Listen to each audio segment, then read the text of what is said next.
Nalambat ng mga otoridad ang isang lalaki sa mismong pinagtatrabahuan nito sa Barangay 8, lungsod ng Caloocan.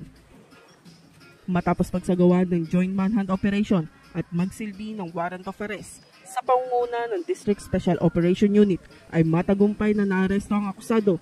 Kinilalang akusado na 24 anyos na lalaki, isang installer sa paggawaan ng sasakyan at tinuturing most wanted person sa kaso nitong murder na walang inirekomendang piyansa para sa kanyang kaso.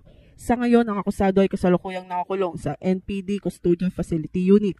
Ang matagumpay na operasyon ay nagpapakita ng dedikasyon at kooperasyon sa pagitan ng mga ahensya ng gobyerno sa paghuli sa mga taong may pananagutan sa batas. Dahil sa bagong Pilipinas, ang gusto ng pulis, ligtas ka. Mula rito sa Northern Police District, ako po ang inyong PNN correspondent, Patrolwoman Glyceran Esperanza, alagad ng batas, tagataguyod ng Balitang Pulis.